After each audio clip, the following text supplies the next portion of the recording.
Thank you, candidates. How can the school district effectively partner with the business community to improve student quality of life and educational success? To me, that's very simple. We've got to go back to internships, apprenticeships. We got to bring back shop all the way to the middle school. We got to bring back, I know it's called life skills now, but it was home ec. We've got to prepare these children, those that are not going to go to college, to have a job skill, to have a trade. And we do that with our partners in business, and we get them to start in the middle school, coming to those middle school shop teachers, hopefully, and saying, look, these are the skills we're going to need these people to have. So we want to help you incorporate them into your curriculum. Then when they get to high school, those businesses, particularly that surround the schools, we're going to go to those people and say, here's what we're going to produce. We want to know, how will this child be best suited to go right to work for your company? And if you take those children and you put them into internships and apprenticeships, into skills that they like and skills that they love, we can break that cycle of poverty, and then businesses get a much better worker, the community gets a much better citizen, and everybody comes out a winner. And we can't just do it trying to say we're going to shove every kid into college or we're going to shove every kid into robotics. When they took shop out of the middle schools and a lot of the high schools, they told us they did that so they can go into robotics. There's about one place in Escambia County you can get a job in robotics. But we need plumbers, pipe fitters, carpenters, bricklayers, auto mechanics, auto body repair, and a number of other ones. And we've got to expand, not just have it at a couple of centers. You know what? In this county, you should be able to go to your closest school and get every service you need if you have children in school. It's not fair for the people in the far north end of the county have to come all the way down here to the Hall Center to get something. It's not fair that you have to run all over the county to get something. Every service that you need for your children should be provided at each and every school. And if it's not, it's a shame, and it's on us to change it. I will change it, and I appreciate you. We have some amazing resources here in Pensacola. We have the largest population of military veterans in the country here, per capita. Military people are given to volunteering, and so is the corporate world. We like to do that, and we need to see, for example, I'm a retired military guy. I was in there teaching math. That's something I enjoy. Math superstars. I think I've probably taught 250 classes. But bring these military guys in. We're bringing them into the Dream Center. You make a call to the Marine barracks, and they'll send 25 guys out right away. We have guys with very strong skill sets, STEM skill sets, and we need to bring them in. We need to invite them in. We're not doing it enough. We need to do the same with businesses, and we have some businesses that are good at it. Navy Federal's doing it, and we have others. But I agree 100%, Jim Taylor. We need to go back to this voc ed stuff because not every kid's going to college, but they need to be prepared for life after high school. And we need to involve the businesses, and we need to be aggressive about it. All right, I agree. I agree, kind of. We do have to get more volunteers in the schools, and I do think that the military base, I think that the local businesses can absolutely share their expertise, and they would absolutely welcome that. Building things like voc ed centers and things like that is going to be prohibitively expensive, but I'm not saying we can't do it. Where there's a will, there is a way. And maybe that would be another partnership. One of the most important predictors of success is your ability to learn. Can you learn to learn? So for example, the iPad was invented in 2010. Most of the jobs that existed before the iPhone and the iPad no longer actually exist. They've all changed. So we have to teach students how to learn. How's the best way to do that? Through relationship with people who are already doing it. They will, again, to some of these other points, become absolutely engaged when they have one-on-one attention with hands-on tactile activities, whether that's building robotics, whether that's putting together a cabinet, whether that's learning how to do plumbing. Last time I checked, plumbers do a lot better than English teachers in terms of salary. So there's absolutely no shame in any of this.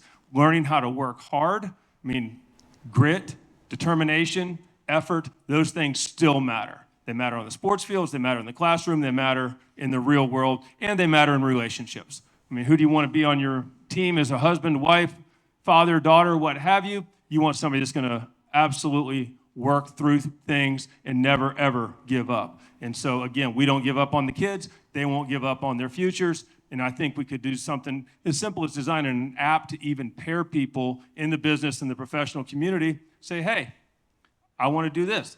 Okay, let's find somebody we can match you with. I don't think it would take too much technology to figure that out, and we could make it happen. But partnership, absolutely vital to the community and to the kids.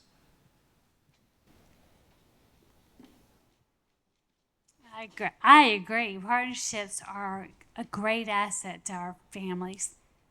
I'm currently at the school liaison for NAS, and one of my goals is to strengthen our partnership, our PIE program, Partnership in Education, where I marry up commands with a particular school.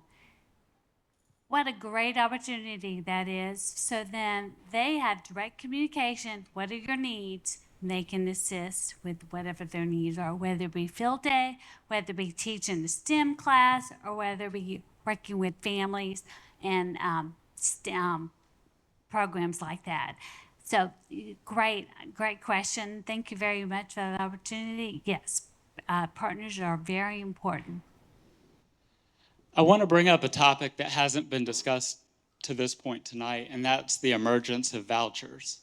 There's a mass exodus of kids going from public schools to other schools because of vouchers. And my goal is that when given a choice, and parents should always have choice, that we move schools in the right direction to where they choose a public school in Escambia County. Is there great things going on in Escambia County when it comes to these type of things, especially with the business community? Yes. Look at what IHMC is doing with resilience, human performance. And I agree that the military is renowned in all the things that they can and should do, can and are doing for our school system. But again, I'll echo something I said earlier this evening. Look to other parts of the state for best practices, especially when it comes to engaging with the business community. The Florida Chamber of Commerce has an alliance for early learning. Junior Achievement of South Florida aims to tackle achievement gaps for financial literacy. Those are just two examples. So I would say, let's identify the areas where we really need to grow. Of course, those are areas where ideally students will have the best opportunities, i.e. jobs. So if we can tackle reading in elementary school, if we can tackle financial literacy, and if we can tackle or offer expertise in the trades, those are going to put students in a really good position moving forward. In case this is the last question, I do, of course, want to thank Dr. Wiley for hosting and the two ladies up front for moderating this evening. It's been a wonderful opportunity to speak with you. Thank you. We have talked this evening about how we can make our school system the best, how we can make it in the top 5 again. And when you talk about partners in education, that's one of the key elements of it right there. You have to have community involvement. Let me tell you how you get community involvement. Let me tell you how I got 47 partners at R.C. Lipscomb Elementary School. We sat down one afternoon, the staff, and we did a needs assessment. What are the things we need in each of these areas to move boys and girls forward? When we got through with that needs assessment, we developed teams to go out into the community and say, hey, Kiwanis Club, we understand you have a terrific kids program that attacks discipline up front instead of behind. Most people don't know this. 25% of our students in Escambia County have discipline referrals. It's a huge problem. And they attack it from the tail end of it instead of the front end. We attacked it at R.C. Lipscomb from the front end. We got a program in place that students could earn good behavior things and be rewarded for it through an assembly every month in our discipline problems went way down like this. The way you get the community involved is you let them know you have a need, and they will come. They will come. Escambia Westgate Center, we wanted a boardwalk to go out into the woods between the two schools. We had 15 or 20 community partners come in, including the Navy, the military, and I can't tell you how many Saturdays I held on to an auger out there and needed all of the Bengay I could put on these shoulders afterwards. Because, you know what? I'm not going to go out there and just stand there. I'm going to be an active part of whatever they're doing there. So we built this boardwalk with ramps so that special need kids could go out and experience nature and so forth. You build from the community. You let them know what you need in education. Then from that needs assessment, you put your teams out there. And I have done this over and over again, and that's one of the reasons the schools where I've been have been very successful. I want to bring that same attitude, that same expertise to the Escambia County School Board. Most people don't realize this. When things are really get done is at that workshop. I was at the workshop last week.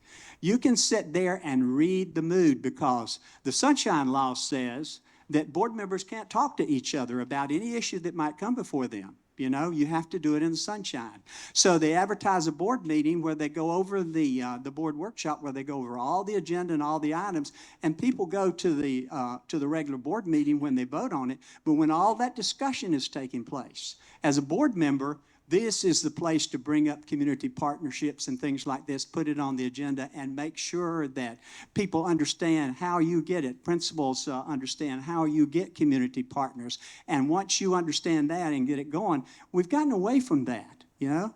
And we've also gotten away from some of the other things like in workforce education. But the needs assessment, I know my time's up. Can you tell I get excited about education? I'm going to bring that excitement to the Escambia County School Board. You wait and see. Thank you. If we can partner with local businesses and set up apprenticeships, that would be awesome. Get the kids out in the real world, you know, instead of being raised at a desk and being made to memorize curriculum and regurgitate it for a test and never use most of that later on. Teach them real life skills, have them mentored by godly men and women who aren't threatened with termination of their job if they praise the Lord Jesus Christ for his goodness. That would be really awesome. Another way we could partner with local businesses is by raising boys and girls who fear the Lord, who know they're created in God's image, and understand the purpose of man to know God and make him known, or as it says in Genesis, be fruitful, multiply, and subdue the earth. God gave Adam a job to tend the garden and to keep it. He's supposed to make sure everything grew well and maybe build a fence to keep the Apatosaurus out of the garden. And that's what we need to raise our kids to do. Build God's kingdom and guard it from the evil one. And he has many servants and many tricks. And we need to go back to the Word of God and raise our kids accordingly.